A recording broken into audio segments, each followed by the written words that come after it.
All right, it's good to see you today. Welcome aboard. We're talking about Frank Clark and the Kansas City Chiefs. They picked him up about a week or so ago in a trade for him for the Seattle Seahawks. Today we're going to look at the X's and O's side of things. We're going to talk some real football first, then we'll get over into more of the nerd and the geek stuff that I love so much with the trade itself and the contract.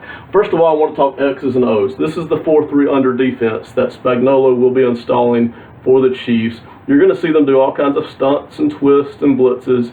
You're going to see everybody from safety to defensive ends doing all kinds of things from coverage to blitzing the quarterback. So it's going to mix it up a lot, disguise a lot of things. I really like that mindset that we think Spagnuolo is going to be bringing over from the Chiefs.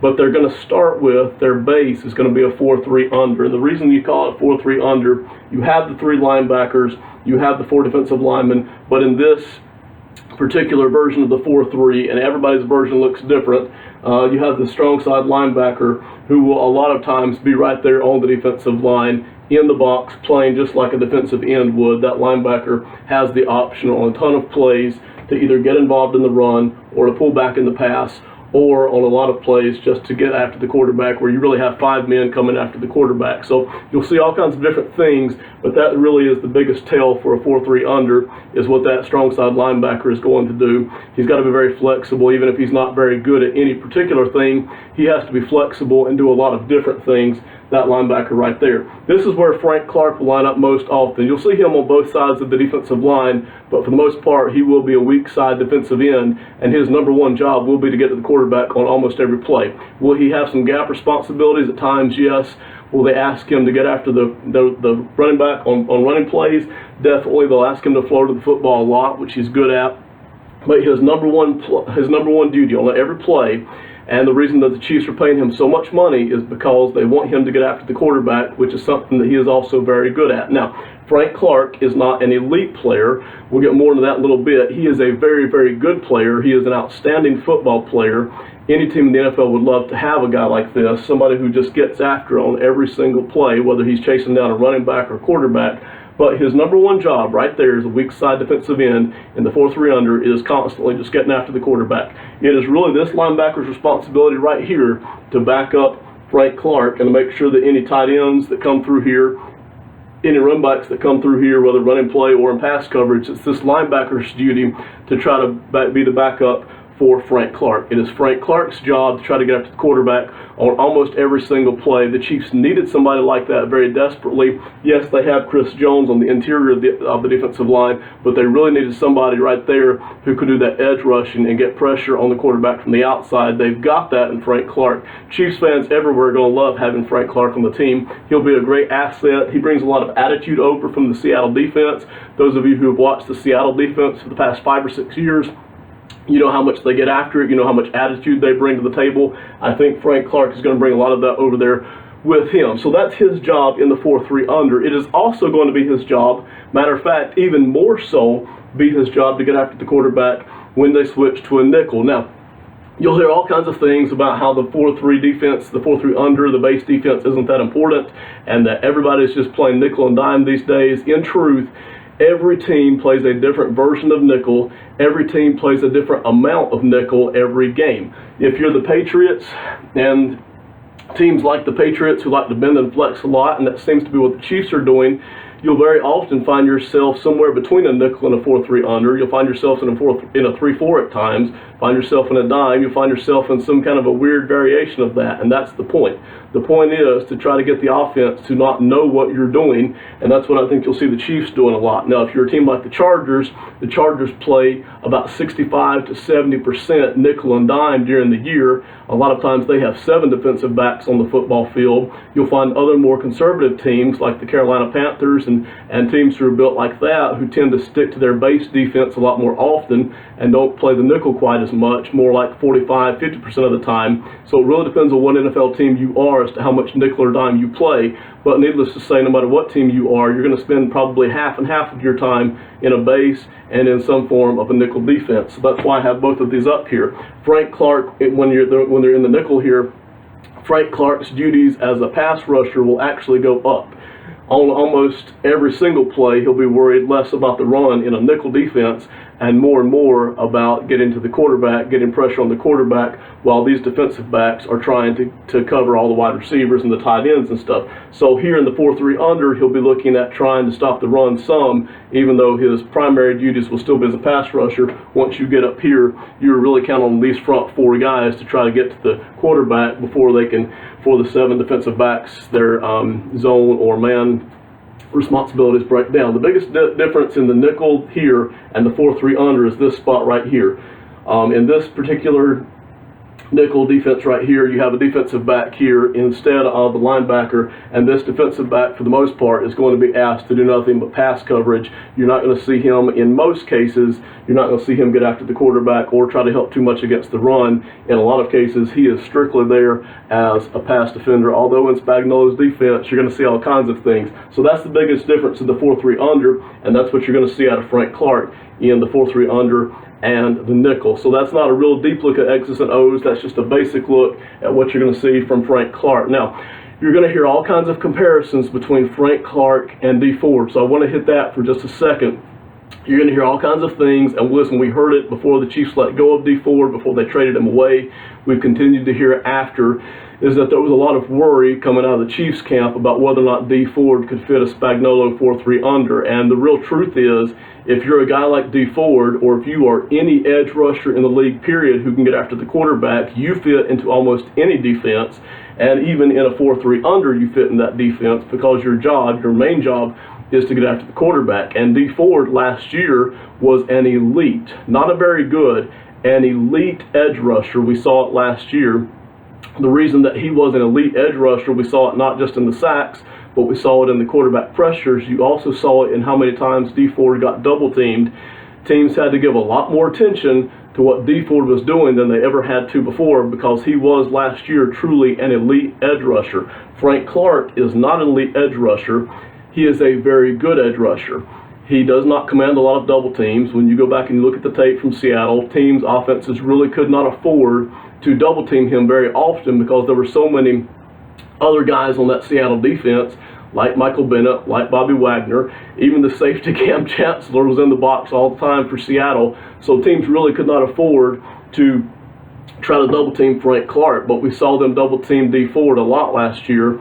So the biggest difference you see between Dee Ford and Frank Clark is the consistency. Dee Ford has a much higher ceiling. The 49ers are hoping that the guy they saw last year in 2018 as an elite edge rusher is the guy that they're going to be getting for the next few seasons out in San Francisco. That's what they're hoping. That's why they traded for him. That's why they gave him a lot of money. Dee Ford's ceiling as an edge rusher is much higher, but Frank Clark has been much more consistent. What you saw out of Dee Ford the first 4 seasons was nothing but injuries and inconsistency and disappointment. A real lack of any consistency to get to the quarterback, any consistency to be healthy, any consistency to do anything for 4 seasons. And then all of a sudden, his 5th-year option season, he just explodes and becomes an elite edge rusher. And I think the Chiefs were concerned, as I was as well. We talked about in the past videos, that Dee Ford was going to revert back possibly to what we saw for the first 4 seasons, and not the elite edge rusher that we saw last season. We'll find out about that, of course. With Frank Clark, you have a guy who has been consistent for 4 seasons. Every single season, he has shown an ability to get after the quarterback. He flows to the run very well. This is one of the myths that you're going to see out there about whether or not Dee Ford fits the 4-3 under, and about how wonderful Frank Clark is in the 4-3 under, and how much of a better fit he is. Dee Ford and Frank Clark in the running game, Frank Clark is only marginally better. Some better, but only marginally better in the running game than Dee Ford. You'll find times where Frank Clark is very aggressive against the running game, flows to the football, makes incredibly aggressive plays, but then you'll find other times where Frank Clark gets eaten up by a larger tackle, gets kind of disappeared out of the play, gets caught off guard by an interior guard who's pulling or pushing. You'll find plays where he just is absent in the running game altogether, even though you'll find other times where he is very aggressive and flows to the football very well. So that's why you'll see that. But Frank Clark is marginally better, but not a whole lot better than Dee Ford in the running game. each of them could kind of hold their own, but Frank Clark is just simply more aggressive a lot of times, no matter where he is on the football field, getting after the quarterback or the running back. What about dropping into pass coverage? Frank Clark only did it about 26, 27 times last year. He graded out marginally better than Dee Ford at dropping back into the pass coverage. Dee Ford, however, in over 100 snaps last year, dropped back into pass coverage, and held his own. So I don't think there's any difference there between the pass coverage of these two. Now, like I said before, Frank Clark's biggest responsibility is to get to the quarterback, but that would be Dee Ford's biggest responsibility, were he in the 4.3 under as well. And we know that at least his ceiling would have been higher than Frank Clark's ceiling at getting to the quarterback. What I do like about this, though, I do like the fact that they let Dee Ford go, because I had a lot of concerns about whether or not he could ever keep that up for that consistency of that eliteness for that 1 year, or you would go back and see what you saw for the first 4 years. Frank Clark, every single season, has been outstanding. He has been consistent. He gets after the quarterback. He flows to the running game pretty well. He does that very well. So, in all reality, Frank Clark is a much more consistent football player. I would rather have him, all other things being equal. If you ignore the trade and you ignore the money, I would much rather have Frank Clark than Dee Ford, even though Dee Ford has the opportunity to be a much more high-caliber elite edge rusher, but we'll have to see if the consistency is there. The Chiefs know that the consistency is there with Frank Clark getting after the quarterback and in the running game. In any case, Dee Ford would have fit in these two defenses just fine. You're going to continue to hear that the Chiefs were worried about whether or not, and maybe there were some concerns, but Dee Ford as an edge rusher would have fit here just fine, and Dee Ford was able to drop into coverage more often than Frank Clark, and Dee Ford was not as good against the run as Frank Clark, but Dee Ford was holding his own as an edge rusher against the run, so I need to dispel some of that myth there. Let's talk about the nerd stuff. This is my favorite stuff right here, the trade itself. In all reality, this is not a trade I would have made. Yes, I love Frank Clark, the football player. Yes, he's perfect for what the Chiefs needed out of an edge rusher. Yes, the Chiefs needed somebody to be an edge rusher so they can make another run at the Super Bowl this year. This is not a trade I would have made. They gave up a first-round draft pick this year and a second-round draft pick 2 seasons from now. They also gave up, they swapped out third-round draft picks this year as well. Personally, this is just me. I would rather have seen the Chiefs trade up in the first round, move off of that late first-round draft pick that they had. I think it was 29, move up somewhere, say in the 15 or 14 area. Would it have been expensive? Yes, it would have.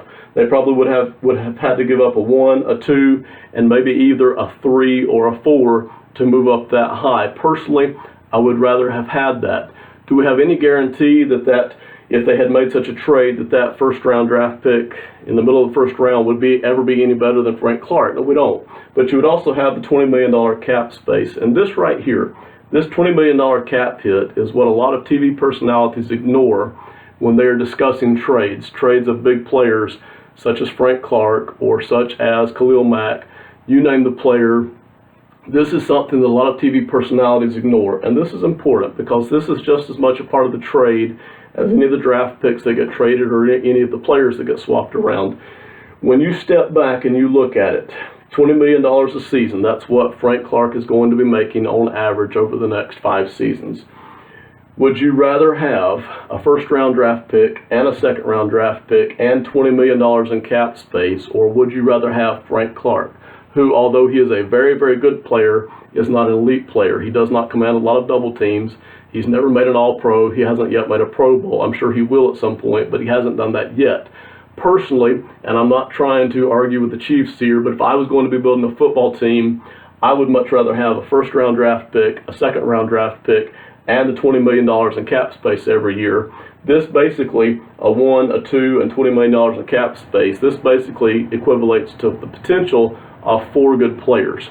Even if only 2 of those players hit, let's say one of your draft picks turns out to be a quality starter, and you have $20 million cap space that you spend on 2 veteran people at some other positions. Even if only 2 of those players hit, I've now covered 2 spots on my football team with 2 quality starters, whereas I have the same thing for 1 player here. So that's just the way I would build the football team. I'd build it more for the long term. The Chiefs really here are being very aggressive and going for a Super Bowl this year, 2019. We'll get more into that in a second when we look at the contract. But just me and the way I like to build my football teams, if I'm in charge of one, I'd much rather have a 1, a 2, and $20 million cap space. Now, The mistake that you hear a lot of TV personalities and radio personalities talking about ad nauseum, it's just because they haven't studied. They don't take a lot of time to get too in depth into this. You hear a lot of people talk about, well, let me know how those draft picks turn out. You gave up Frank Clark, who's very consistent if you're Seattle. If you are the Raiders, for instance, you gave up Khalil Mack, who is tracking at least for the Hall of Fame. So let me know how those draft picks turn out, and I'll tell you whether or not I like the trade. But the important part that they're leaving out is you have so much money tied up in one player. Even if that one player is really good, there's just no way that he can have that much of an impact on a football team because it's just one position, and football takes so many people in order to have a good team. So personally, I would rather have the 1, the 2, and $20 million in cap space. I would never have made this trade at all. But having said that, you're still going to love having Frank Clark on the team. It still fulfills a need, a desperate need, and he is going to be a very good football player on this Chiefs team, even though I personally would rather have had the Seattle end of this trade. Let's talk about the contract, because there's something here very interesting in this contract, and this is where I think the Chiefs really, at least, even if you do or don't like the trade, this is where they really did something that I thought was interesting. It's a 5-year, $104 million contract. The guaranteed at signing is $43.8. Now, you really have to be careful, and this is one reason that I do not publish videos on the day that these trades are made, because you just don't have all the information yet. The early reports are always, almost always, 90% of the time, inaccurate, not only as to the total amount of money involved, but to the guarantee. So some of you may have heard, well, there's $63 or $65 million in guaranteed out there. That is not the case. The amount of money guaranteed at signing is $43.8 million. And the total is $104 million over 5 seasons. That averages out to $20 million a season for Frank Clark. But in 2019, the cap hit is only $5.1 million. And so what you have here with Kansas City, with Brett Veach and with Andy Reid, what they have really done here, they have gone all in on the 2019 season. Patrick Mahomes is still on his rookie contract. Chris Jones is still on his rookie contract. You've worked on the defense. You think that you have it fixed to where not only should you not be so susceptible to the running game in the playoffs against the Patriots or against somebody else, but also you should be more confusing to opposing quarterbacks because you are so flexible, and you've tried to address the secondary, and you've tried to address the defensive end positions. You've tried to really make your team just healthier all the way around. And whether Tyreek Hill comes back or whether he doesn't, you still have a very good offense. It's going to be a top 10 offense no matter what. If Tyreek Hill does get to come back, and we'll see about that, if he does get to come back, then you could very easily have the best offense in football this year, but we'll see. You know that you have a team that is ready to win the Super Bowl right now, if you can just make sure that all the pieces are in place. And Frank Clark right here at the defensive end position, that pass rushing, that edge rushing, was a very, very important piece. And they've got him this season for only $5.1 million. That's the cap hit for 2019. So you still have, even after you've made this trade and given him a lot of money, and you've even signed a couple of other guys with Alex Okafor and with Tyrann Mathieu on the defensive side of the football, you still have cap space to make another trade if you want to. You still have cap space and even some draft equity to make another trade in the future if you need to during this offseason to try to strengthen something. So I really like that. $5.1 million for Frank Clark for this season is an absolute steal. I love that. You keep that cap number incredibly low for a Super Bowl run in 2019. Where I really start to not like this deal, and this is really the kicker for me, the contract itself. I would never have given Frank Clark 5 years and $104 million. I would much rather have gone up in the draft to do this. Some of you say, well, why didn't they just trade down in the draft and try to find an edge rusher? When you look at the second round of the 2019 NFL draft, there was only one edge rusher taken in the entire second round. All the edge rushers that were even anywhere near worth taking were all in the first round, and for the most part, they were in the upper half of the first round, which, by the way, historically is where you really want to be anyway if you want to get somebody who's guaranteed, or at least somewhat guaranteed, to be a solid starter over his career. So trading down and trying to collect an edge rusher, or even get an edge rusher there in the late first round, it just really wasn't there. If you were going to get an edge rusher in the draft, it really had to be a trade up. The Chiefs didn't want to do that.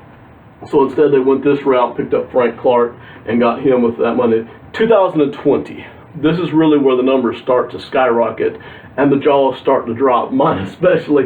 $28.3 million is the cap hit for Frank Clark next year. Listen, that's an insane number for any football player, even the NFL quarterbacks, the top elite quarterbacks. And I mean the Russell Wilsons, the Tom Bradys, the Aaron Rodgers, all of those guys. NFL teams are struggling right now to pay an elite quarterback this kind of money and still make it to the Super Bowl or even make it to the AFC Championship games consistently. Are they getting there some? Yes, they are. But the NFL teams who are paying an elite quarterback $28 million a season, we're finding them just as likely to miss the playoffs entirely as they are to make it to the NFC or AFC Championship game, much less the Super Bowl. There's a lot of risk involved with that, paying an elite quarterback. Frank Clark is a very good edge rusher, and here they are having to offer him $28 million next season. Now, I have no doubts that what they'll do when it comes to next offseason is restructure this $28 million. They'll restructure it down to either something like 22 or 20 or maybe even something drastic like $15 million. So they'll still be okay for next season. They could probably restructure this down, but what that will do then, if they do restructure next offseason, that's going to increase every one of the cap numbers for these 3 years. It will also increase every one of the dead cap hits for these 3 seasons as well. So for instance, if they can take 28 out of this $28 million, if they can turn that into say a $16 million cap hit, that's $12 million in savings for that one season next year, 2020. You would have to spread that $4 million over these 3 seasons as well. So this would become $26, $27, and $28 million for those next 3 seasons. And those are just astronomical cap hits. It would also increase these numbers as well to 15, 11, and roughly $8 million for those 3 seasons as well, meaning the root of that is if you decide to release him in 2022 or 2023, it's going to cost you more in dead cap space. Now listen, this is my final note to all of this.